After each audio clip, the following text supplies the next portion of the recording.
구약성경 사무엘상 18장 1절부터 30절까지 말씀입니다.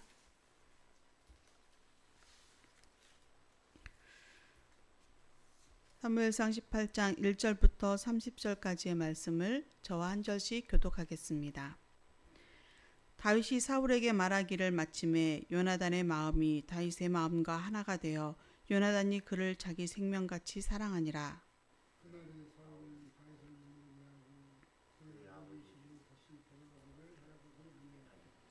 요나단은 다윗을 자기 생명같이 사랑하여 더불어 언약을 맺었으며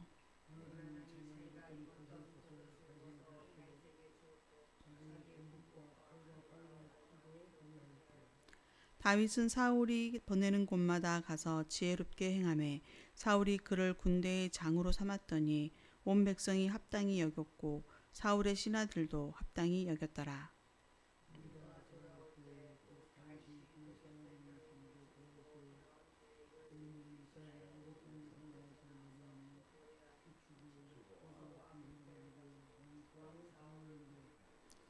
여인들이 뛰놀며 노래하여 이르되 사울이 죽인 자는 천천히요 다윗은 만만이로다 한지라.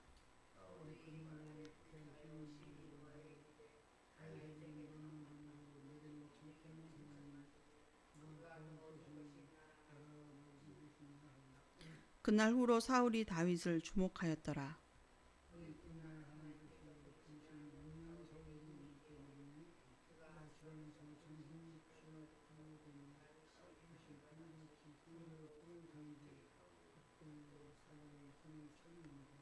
그가 스스로 이르기를 내가 다윗을 벽에 박으리라 하고 사울이 그 창을 던졌으나 다윗이 그의 앞에서 2번 피하였더라.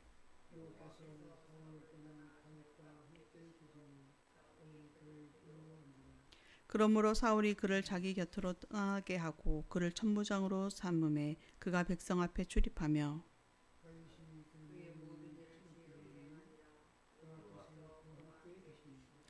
사울은 다윗이 크게 지혜롭게 행함을 보고 그를 두려워하였으나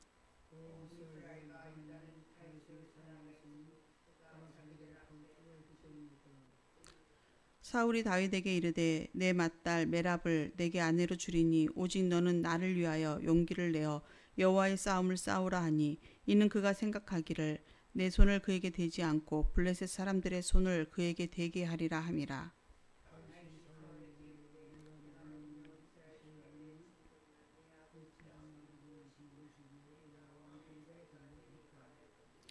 사울의 딸 메랍을 다윗에게 줄 시기에 무올라 사람 아드리엘에게 아내로 주었더라.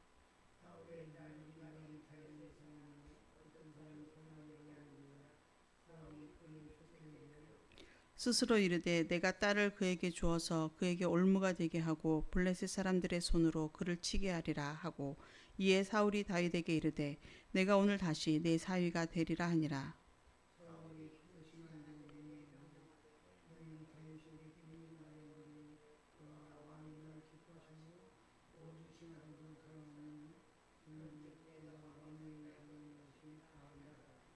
사울의 신하들이 이 말을 다윗의 귀에 전하매 다윗이 이르되 왕의 사위 되는 것을 너희는 작은 일로 보느냐 나는 가난하고 천한 사람이라 한지라.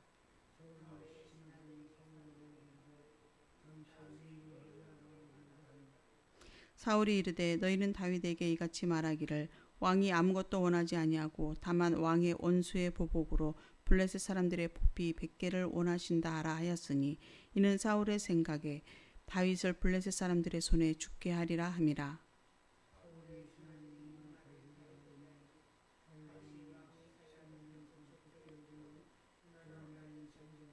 다윗이 일어나서 그의 부하들과 함께 가서 블레셋 사람 200명을 죽이고 그들의 포비를 가져다가 수대로 왕께 드려 왕의 사위가 되고자 하니 사울이 그의 딸 미갈을 다윗에게 아내로 주었더라.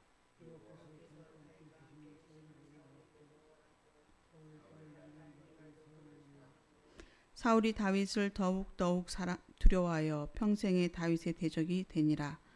블레셋 사람들의 방백들이 싸우러 나오면 그들이 나올 때마다 다윗이 사울의 모든 신하보다 더 지혜롭게 행하매 이에 그의 이름이 쉼이 귀하게 되니라. 아멘. 할렐루야. 오늘도 주님의 말씀 앞에 서신 모든 성도님들께 주님의 크신 은혜와 사랑이 가득하시기를 소망합니다. 오늘 우리가 읽어 나가야 될 성경 말씀은 사무엘상 18장에서 22장까지 말씀이며, 오늘 살펴볼 말씀은 사무엘상 18장의 말씀입니다. 사무엘상 18장은 다윗이 골리앗을 물리친 이후에 백성들에게 인정을 받고 또 사울 왕의 시기와 핍박이 본격적으로 시작되는 장입니다. 이 장의 핵심은 여호와께서 다윗과 함께 하셨다는 사실과 반대로 하나님을 떠난 사울이 질투와 두려움에 사로잡혀서 무너져가는 모습을 우리에게 보여주고 있습니다.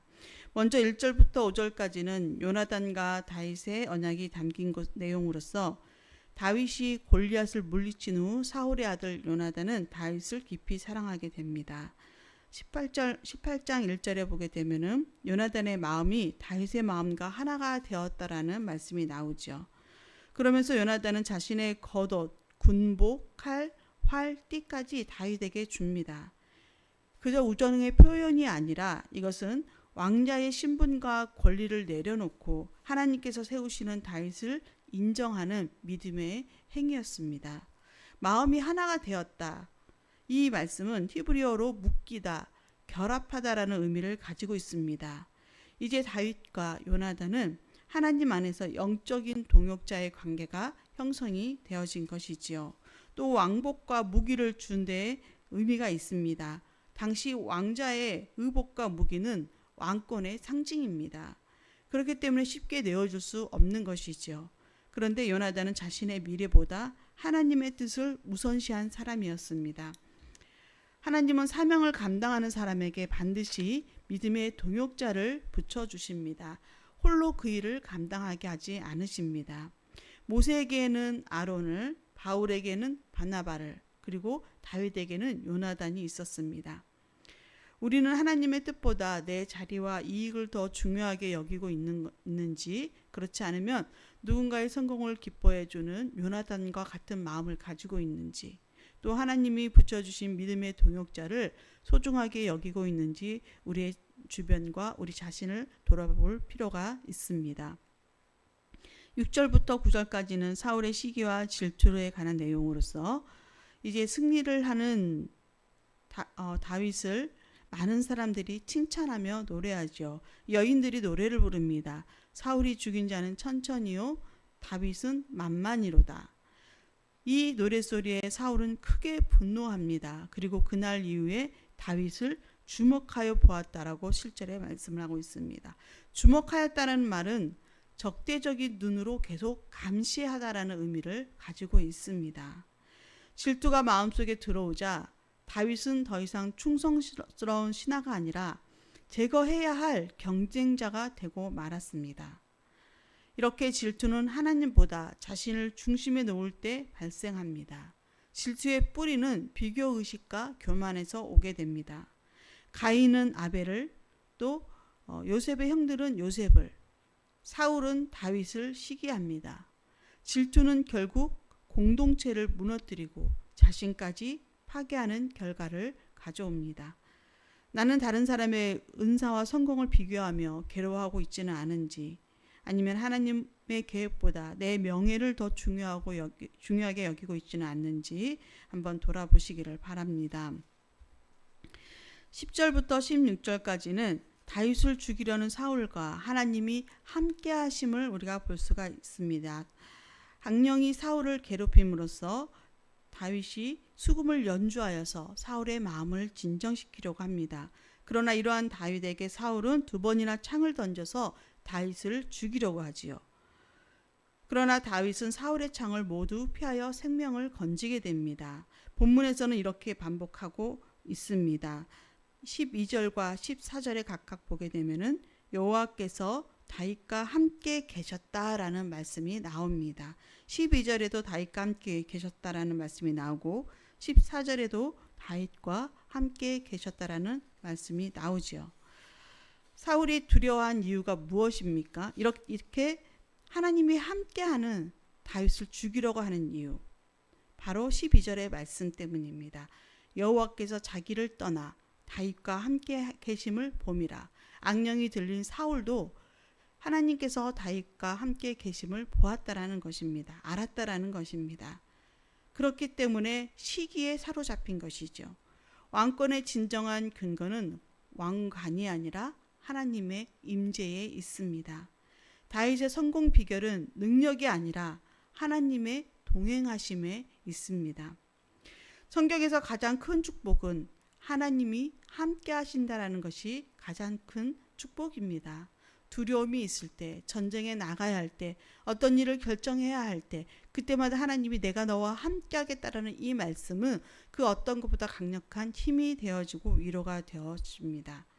아브라함에게도 모세에게도 여호수아에게도 그리고 다윗에게도 신약 성도들에게 임마누엘의 약속이 주어졌습니다. 하나님이 함께 하심입니다. 이 모든 것이 성공과 승리의 근원이 되는 것입니다.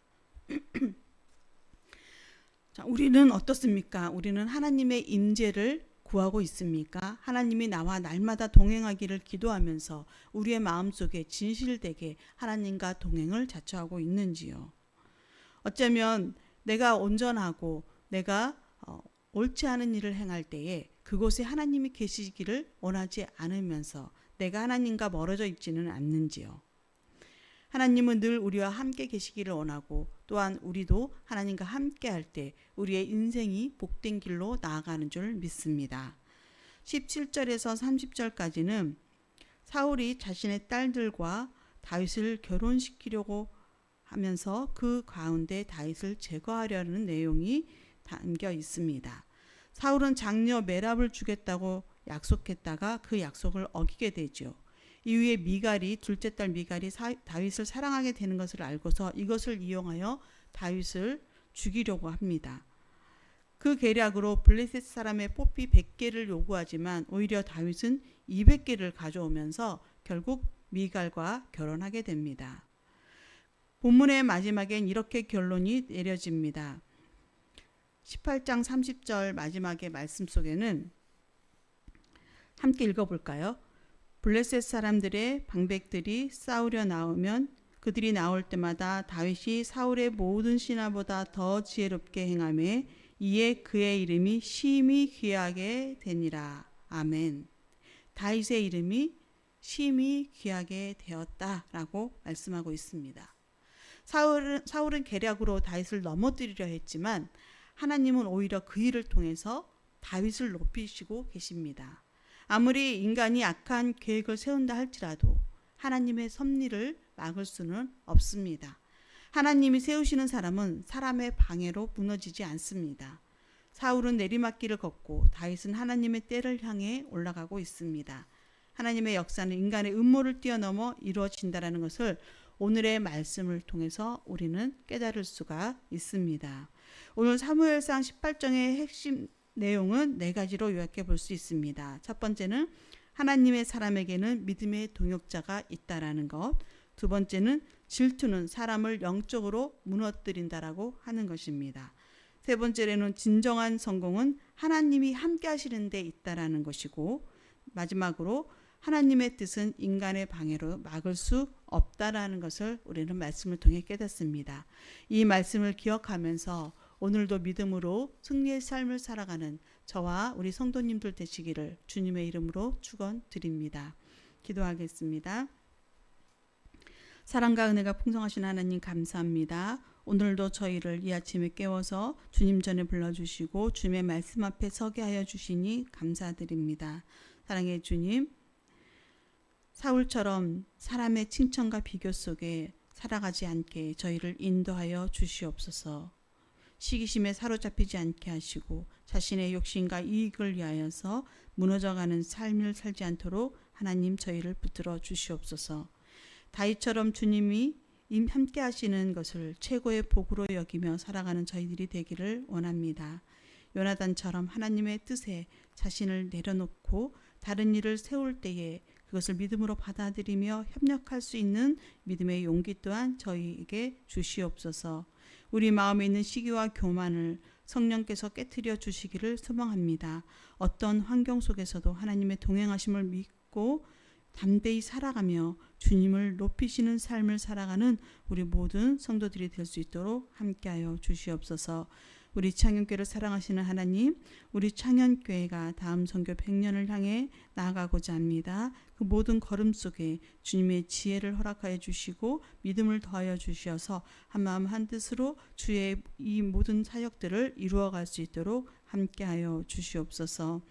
우리의 자녀들에게도 신앙의 유산을 잘 물려주기를 원합니다. 그 신앙의 유산을 잘 물려주기 위해서 우리의 부모 세대가 먼저 믿음의 세대가 될 수 있도록 온전히 붙잡아 주시옵소서. 사랑하는 하나님, 육신의 질병과 마음의 고통으로 힘겨워하는 주의 백성들을 기억하여 주시옵소서. 그들에게 치유와 회복의 은혜를 더하여 주시고 문제 해결함의 은혜를 받고 주님을 높이고 찬양하는 자리에 설 수 있도록 인도하여 주시옵소서. 오늘도 우리 모든 성도들의 가정과 터전과 삶의 모든 영역을 주관하여 주시고 삶의 현장에서 주님의 영광을 드러내며 살아가는 성도들이 되게 하여 주시옵소서. 이 모든 간구 우리를 구원하여 주신 예수 그리스도의 이름으로 간절히 기도드리옵나이다. 아멘.